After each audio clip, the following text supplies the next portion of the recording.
Do you ever feel like you're capable of more, but for some reason, you're just not hitting that next level? You're smart, you work hard, you care, but when it's time to actually sit down and perform, you stall, you hesitate, and you overthink. And then the guilt hits.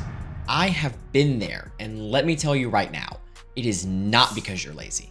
It's because no one has ever taught you how to train yourself to perform. In this video, I'm gonna break down exactly why high potential people get stuck. And I'm gonna teach you exactly how to finally unlock consistent, reliable performance, even when you don't feel ready. Because honestly, that's the difference between people who stay stuck and people who break through. The truth is, potential means nothing without execution. We all know people who are brilliant, but they can't finish things that they start. People who have knowledge, the drive, the ambition, but when it matters most, they just can't get themselves to follow through. That's because potential is passive. Performance is active. It's a skill, it's a choice, and it's a system. What's crazy is no one ever teaches you how to build it. This is the gap. It's not about working harder. It's not about waking up at 5 a.m. and stacking some 3-hour morning routine on top of that. It's about becoming the kind of person who can show up and do the thing when it's time. Let's talk about why this actually happens, because it's not random. Most people who are underperforming aren't doing it because they're unmotivated. They're underperforming because of 3 hidden patterns that sabotage execution. Number 1, you're waiting to feel ready.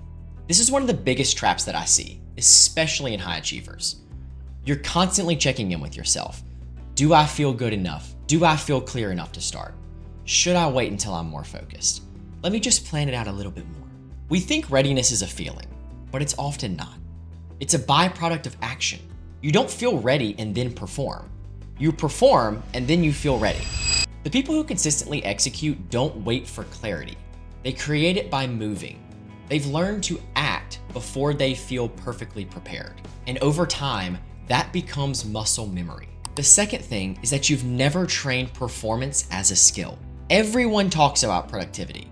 No one talks about training for performance. Think about this. Athletes train to perform under pressure.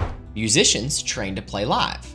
But in your own work, when was the last time that you actually trained the act of performing? Not planning, not prepping, not studying, performing. I'm talking about getting something done on command, pushing through the friction, executing at a high level with limited time or energy. That is what I'm talking about when I say performing. This is a skill and it takes reps. Most people never train it because they're stuck in the mental loop of always needing to get organized first. If you never stress your performance muscle, it never grows. It's as simple as that. This may sound like a negative, but this is actually a positive thing. It means that you can fix this, just like going to the gym. And now the third thing. You've built systems for order, but not for action. You can have the most beautiful Notion dashboard on the planet. I'm not against them, but you can still procrastinate on everything that actually matters. Most people over-optimize their systems to create a false sense of progress. They confuse order with output. But clarity doesn't come from adding more structure. It comes from reducing friction to action. So if you're stuck, ask yourself, am I waiting for a feeling that's never coming? Am I practicing performance or just organizing my plans? Am I built for speed or just control? Because none of those things are about motivation. They're about pattern, they're about practice, and they're about identity. We'll get into that next. Let's talk about how to train performance like a skill. If you want to close the gap between your potential and your performance, this is the part that no one talks about. You have to train the ability to execute. Not study it, not read about it, not build a system around it. You have to practice being the person who shows up and does the thing. This means building an internal operating system that performs even when things aren't perfect, because sometimes they rarely are. So how do you actually train that? First, practice radical effectiveness. This is something that I teach about in my book and live in my own life. Radical effectiveness is the idea that you can become so practiced at starting, solving, and shipping that performance becomes automatic. It's not about doing more. It's about doing what matters with immediacy and clarity. So here's how you build it. Stop over-preparing. Set a 10-minute timer and just start. Do the small things decisively. Send that email, record that take, post that idea. Just do it. Break the hesitation habit. That's the real training.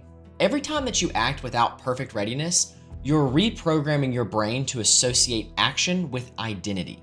AKA, your brain is now saying, I'm the type of person that follows through. Second, train your brain like a muscle. I used a method called dual and back training.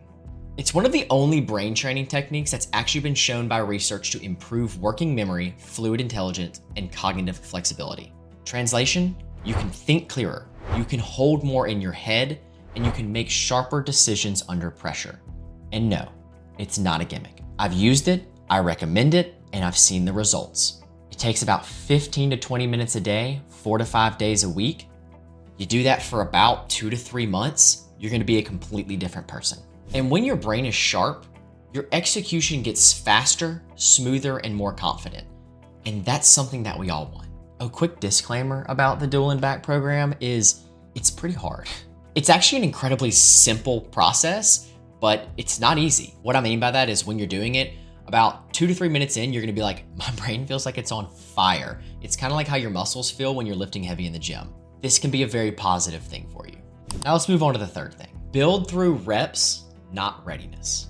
I don't want to sound like a broken record at this point, but this is incredibly important. Stop waiting for motivation. Stop waiting to feel clear. Clarity comes from action, not before it. So here's a challenge. Every day for the next 7 days, do one thing the moment you think of it. Not after you plan, not after you overthink it. Right when it comes up, do it. I'm not trying to pitch you this insane hustle culture, just do it, it doesn't matter about your motivation mindset, but there is a happy medium to this. And I really do mean it. Don't go out there and crush yourself to a degree that you can't recover. Burnout is a real thing. I've experienced it myself. But if the difference is you scrolling on social media and getting something done, I think the choice is pretty easy. But if the difference is you're completely mentally fried and can hardly get out of bed, it's time to slow down. Let's move on to section 4. Build an identity that performs, even without all the motivation. Identity is one of the most overlooked parts of performance. The truth is, you don't rise to your goals, you fall to your systems. Your systems are built around who you believe that you are.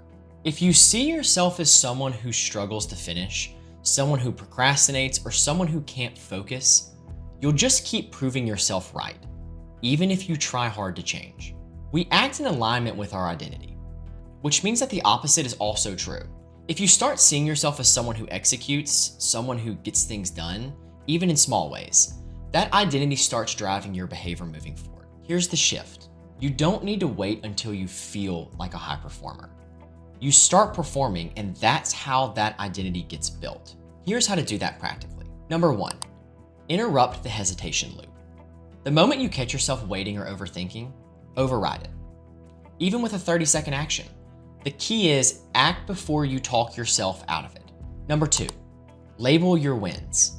When you follow through, say to yourself, that's who I am.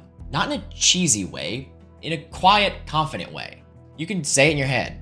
Number 3, prove it daily. Accomplish one small, high-resistance task every day. This could be a call, this could be an email, it could be a workout. It might cost you a little discomfort, but that's how you train to beat friction. You are capable of so much more than you think. You don't need more motivation. You don't need a better planner. You need access to the version of yourself that's already capable and the tools to bring that version out more often. And if this resonated with you, if you know that deep down you are capable of more, but you felt stuck and scattered or just mentally off, I wrote an entire book that dives deep into all of this. It's called From Dull to Doctor: How I Rewired My Brain for Success and How You Can Too. It's not a hype book.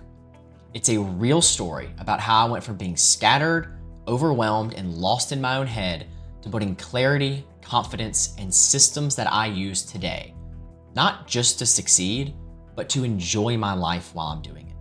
And most importantly, it's a very practical guide to help you do the same. If that sounds like something you need, I'll drop the link below. Remember, performance is a skill. You don't need to be perfect. You just need to start acting like the version of you that shows up. because that version is already in there. If this hits home for you, drop a comment below and let me know. And don't forget to subscribe if you want more real-world strategies to perform, think clearly, and live with purpose. And as always, I'm Dr. Matt Jones. Thanks for watching, and I'll see you in the next one.